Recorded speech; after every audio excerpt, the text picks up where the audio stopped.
Now there were in Samaria so many of Ahab's sons. And Jehu sent letters to Samaria, to the rulers of the town, and to the responsible men, and to those who had the care of the sons of Ahab, saying, Straightway, when you get this letter, seeing that your master's sons are with you, and that you have carriages and horses in a walled town and arms, take the best and most upright of your master's sons, and make him king in his father's place, and put up a fight for your master's family. But they were full of fear, and said, The 2 kings have gone down before him. How may we keep our place? So the controller of the king's house, with the ruler of the town, and the responsible men, and those who had the care of Ahab's sons, sent to Jehu, saying, We are your servants, and will do all your orders. We will not make any man king. Do whatever seems best to you. Then he sent them a second letter, saying, If you are on my side, and if you will do my orders, come to me at Jezreel by this time tomorrow with the heads of your master's sons. And the king's 70 sons were with the great men of the town who had the care of them. And when the letter came to them, they took the king's sons and put them to death, all the 70, and put their heads in baskets and sent them to him at Jezreel. And a man came and said to him, They have come with the heads of the king's sons. And he said, Put them down in 2 masses at the doorway of the town till the morning. And in the morning he went out, and stopping, said to all the people there, You are upright men. It is true that I made designs against my master, and put him to death. But who is responsible for the death of all these? You may be certain that nothing which the Lord has said about the family of Ahab will be at all effect, for the Lord has done what he said by his servant Elijah. So Jehu put to death all the rest of the seed of Ahab in Jezreel, and all his relations, and his near friends, and his priests, till there were no more of them. Then he got up and came to Samaria, and he was at the meeting place of the keepers of sheep by the way, when he came across the brothers of Ahaziah, king of Judah, and said, Who are you? And they said, We are the brothers of Ahaziah, king of Judah. We are going down to see the children of the king, of the queen. And he said, Take them living. So they took them living, and put them to death in the water hole of Beth-Cadet. Of the 42 men, and he put everyone to death. And when he had gone away from there, he came across Jonadab, the son of Rechab. And he said, Good day to him, and said to him, Is your heart true to mine, as mine is to yours? And Jonadab in answer said, It is. And Jehu said, If it is, give me your hand.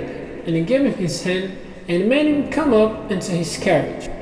And he said, Come with me, and see how I am on fire for the Lord's cause. So he made him go with him in his carriage.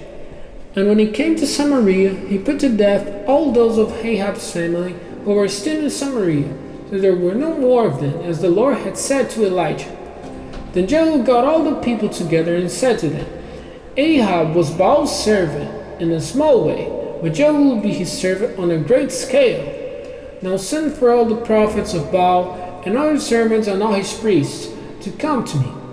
Let no one keep away, for I have a great offering to make to Baal. Anyone who is not present will be put to death. This Jehu did with deceit, his purpose being the destruction of the servants of Baal. And Jehu said, Let there be a special holy meeting for the worship of Baal. So a public statement was made. And Jehu sent out through all Israel, and all the servants of Baal came, not one kept away. And they came into the house of Baal, so that it was full from end to end. And Jehu said to him who kept the robes, Get out robes for all the servants of Baal. So we got out robes for them. And Jehu with Jonadab, the son of Rechab, went into the house of Baal, and he said to the servants of Baal, Make a search with care to see that no servants of the Lord is with you, but only servants of Baal. Then they went in to make offerings and burnt offerings.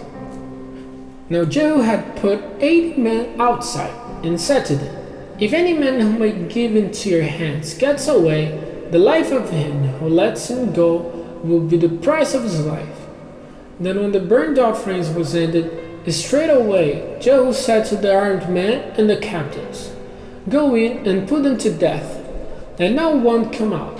So they put them to the sword, and pulling the image to the earth, they went into the holy place of the house of Baal, and they took out the image of Asherah from the house of Baal, and had it burned. The altar of Baal was pulled down, and the horse of Baal was broken up and made an unclean place, as it is to this day. So Jehu put an end to the worship of Baal in Israel. But Jehu did not keep himself from all the sins of Jeroboam the son of Nebat, and the evil he made Israel do. The goat oxen were still in Bethel and in Dan.